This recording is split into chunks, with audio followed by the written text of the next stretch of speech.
ये बताएं कि आज सुबह से क्या कुछ हुआ है, क्या हुआ है और आइंदा क्या होने वाला है। ये असेंबली के बाहर मौजूद है, स्पीकर को भी रोका गया, क्या कहते हैं इस पर? जी ऐसा आज तो जो बुध का रोज़ है ये मखसूस था। गिलगित बल्तिस्तान असम्बली का जो इजलास बुलाया गया था उसमें वज़ीर-ए-आला गिलगित बल्तिस्तान का इंतखाब जो है अमल में आना था। तो 12 बजे तक जो उम्मीदवार थे मुख्तलिफ़ पार्टियों के, जिनकी तादाद 4 थी, उसमें तहरीक इंसाफ का एक उम्मीदवार था, उसके अलावा अपोजिशन के 3 उम्मीदवार थे। तो उन्होंने कागजात तो नामे दाखिल किए थे 12 बजे तक।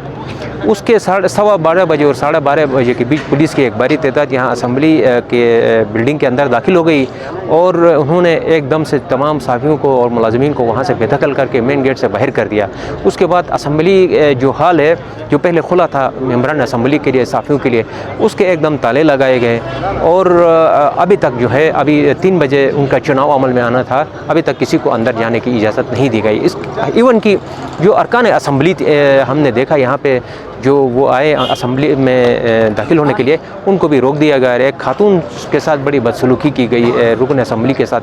तो इसी तरह की ये सूरत हाल है। अभी तकरीबन 4 बजने के करीब है टाइम हुआ है, लेकिन कोई आर्डर कहीं से भी अदालत की तरफ से यहाँ पे नहीं आया है और न किसी ऐसी अथॉरिटी का हुक्म आया है। उसके बावजूद बिला जवाज़ और जो शेड्यूल जारी हुआ था असम्बली का, उसको सबूताज कर दिया गया और उस पर अमल दरामद होने से रोका जा रहा है। तो ये सिलसिला अब भी जारी है और पता नहीं ये कब जारी होगा। और इतला ये है कि कुछ अरकान असम्बली ने जो इस इंतखाब को रोकने के लिए वज़ीर-ए-आला के सुप्रीम अपीलेट कोर्ट से रुजू किया है। वहाँ पे इतला के मुताबिक सिटे आर्डर जारी हुआ है, लेकिन अभी तक उस पर सिटे आर्डर पर दस्तखत नहीं हुए हैं। तो अभी हम ये नहीं कह सकते हैं कि जो है गिलगित बल्तिस्तान असम्बली का जो इजलास जो वज़ीर-ए-आला के चुनाव के लिए आज बुलाया गया था, वो उसको जो है किसी सिटे आर्डर की वजह से रोक दिया गया है। तो अभी तक इल्लीगल तमाम काम हो रहा है और ये कब तक चलेगा ये इसका वाज़ेह तौर पर कुछ नहीं कहा जा सकता है। लेकिन जो हालात सूरत हाल हमें नज़र आ रही है, तकरीबन 3 से 4 दिनों के लिए इस इजलास को मुलतवी करवाया जा रहा है और इसीलिए अब पुलिस की बारी नफरी असम्बली के अंदर बैठी हुई है। और ये सुबह ये अफवाह फैलाया गया है कि चूँकि असम्बली की बिल्डिंग के अंदर जो है बम रखा गया है, तो इसलिए पुलिस आई हुई है। तो इस बम के बहाने पे अभी तक वहाँ पे बैठे हुए हैं। न उनका जो बम डिस्पोजल स्क्वाड है उसका कोई एहलकार अंदर नज़र आया, न उसकी कोई सरिश हो रही है। तो इस तरह की एक सूरत हाल है। तो समझ में नहीं आ रहा है ये हो क्या रहा है। तो लेकिन मेरे नज़र में ये जो भी कार्रवाई आज सुबह से हो रही है, ये इल्लीगल हो रही है, खिलाफ कानून हो रही है, गैर जमहूरी तौर पर ये हो रहा है और जबरी तौर पर जो है वज़ीर-ए-आला के इंतखाब को रोका जा रहा है। जहाँ तक जो नई हुकूमत साजी होने जा रही है, इसमें 2 चीज़ें हैं। एक तो ये है कि ये सब डिपेंड करता है वफाक पर कि वफाकी हुकूमत क्या चाहती है। अगर वफाकी हुकूमत ये चाहे कि नई हुकूमत जो है वो अपोजिशन जमातों की बने, तो फिर नक्शा इस तरह का बनेगा कि अमजद एडवोकेट या अनवर साहब में से कोई एक वज़ीर आला हो सकते हैं।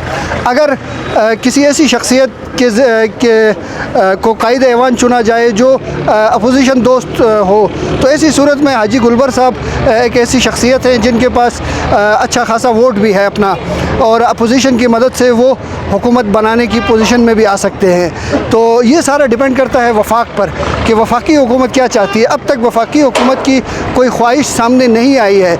आज जो शेड्यूल जारी हुआ था उसे अदालत ने कलअदम करार दे दिया, तो कल या परसों तक नए कायदे ऐवान का चुनाव अमल में आना है। हाजी गुलबर साहब जैसे ही गिलगित पहुँचते हैं तो फैसलाकुन सूरत हाल उस वक़्त जो है वो वाज़ेह हो जाएगी। आज रहा है, इस पर आप क्या तबसरा करते हैं, क्या हो रहा है, क्या ये सही हो रहा है, क्या ये जमहूरी अमल है?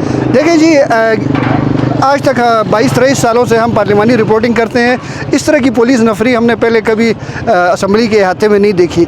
मामूल में असम्बली की अपनी थोड़ी बहुत सिक्योरिटी होती थी, कभी कोई एहतजाज होना हो तो थोड़ी पुलिस की नफरी होती थी।